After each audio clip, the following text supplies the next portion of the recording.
आणि आता बातमी तळ कोकणातल्या राजकारणातून। मंडळी, सिंधुदुर्गातल्या सावंतवाडी नगर परिषद निवडणुकीत सध्या महायुतीतच जोरदार रस्सीखेच सुरू आहे।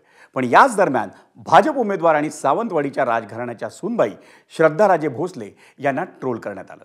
श्रद्धाराजेंच्या मराठीवरून विरोधकांनी त्यांच्यावर टीका केली, पण त्यावरून भाजपचे मंत्री नितेश राणेंचा संताप झाला। नेमकं काय हे सगळं प्रकरण आणि त्यावरून नितेश राणेंनी आमदार दीपक केसरकरांना काय सल्ला दिला, पाहूयात या सगळ्याचा आढावा घेणारा स्पेशल रिपोर्ट। सध्या कोकणात निवडणुकीची जोरदार धामधूम सुरू आहे। याच दरम्यान सिंधुदुर्गातल्या सावंतवाडीत उमेदवाराला मराठी येत नाही यावरून ट्रोलिंग सुरू झालंय। या उमेदवार आहेत सावंतवाडीच्या राजघराण्याच्या सून आणि भाजप उमेदवार श्रद्धाराजे भोसले। श्रद्धाराजेंनी सावंतवाडी नगर परिषदेच्या नगराध्यक्ष पदासाठी अर्ज भरला। त्यानंतर माध्यमांशी त्या बोलल्या।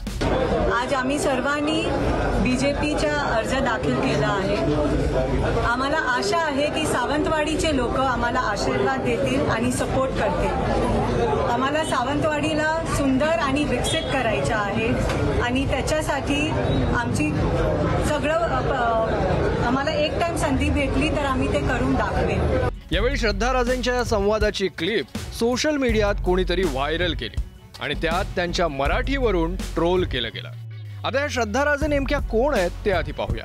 सावंतवाडीतील प्रसिद्ध भोसले राजघराण्याच्या श्रद्धाराजे या सून आहेत। 2019 साली त्यांचा विवाह सावंतवाडी संस्थानचे युवराज लखमराजे भोसले यांच्याशी झाला। श्रद्धाराजे भोसले या उच्च शिक्षित आहेत। श्रद्धाराजेंचा परिवार मूळचा गुजरातचा आहे। त्यांचा जन्म मुंबईत तर शिक्षण अमेरिकेत झालंय। श्रद्धाराजे मराठी नसूनही आग्रहानं मराठी बोलण्याचा प्रयत्न करतात, पण असं असूनही त्यांना ट्रोल करण्यात आल्यानं भाजपचे मंत्री नितेश राणेंनी संताप व्यक्त केला। आपल्या सावंतवाडी मध्ये आल्यानंतर, लग्न त्यांचं झाल्यानंतर आज कोणी त्यांना बघून सांगणार नाहीत की त्या सावंतवाडीकरांच्या नाही आहेत। त्यांनी जी आपली संस्कृती स्वीकारलेली आहे, भाषा शिकण्याचा प्रयत्न करतायत, ह्याचं खरं म्हटलं तर कौतुक करायला पाहिजे। हा मुळात प्रश्नच असता कामा नये। दरम्यान नितेश राणेंनी यावेळी शिवसेना आमदार दीपक केसरकरांनाही एक सल्ला दिला। माझं म्हणणं, निवडणुका येतील जातील, पण आमच्या जिल्ह्यातल्या माता भगिनींच्या अशा पद्धतीचा अपमान निवडणुकीसाठी कोणी करू नये, हे मी ह्या आपल्या निमित्ताने प्रत्येक राजकीय पक्षाच्या त्या कार्यकर्त्यांना सांगेन। मी दीपकजींना सांगेन, तुमच्या पक्षाच्या कार्यकर्त्यांना, नेत्यांना समज द्या। निवडणुका ह्या फक्त 2 तारखेपर्यंत आहेत, पण कुठल्याही महिलेच्या बद्दल अशा पद्धतीचा अपमान आणि बदनामीचे विषय कोणीही करू नये।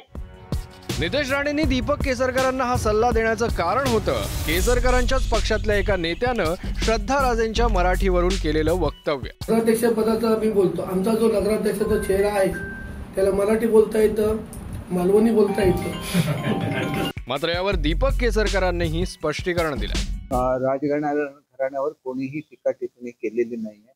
कोणीतरी त्यांना चुकीची माहिती पोहोचवलेली आहे असं मला स्वतः वाटतं आणि त्याच्यामुळे एकंदरीतच तुम्ही बघितलं तर मी स्वतः टीव्ही समोर बोलतोय किंवा आमचे कुठलेही कार्यकर्ते बोलत असताना त्यांनी काहीही बोललं असेल तर तुम्ही ते माझ्या निदर्शनाला आणून देऊ शकता।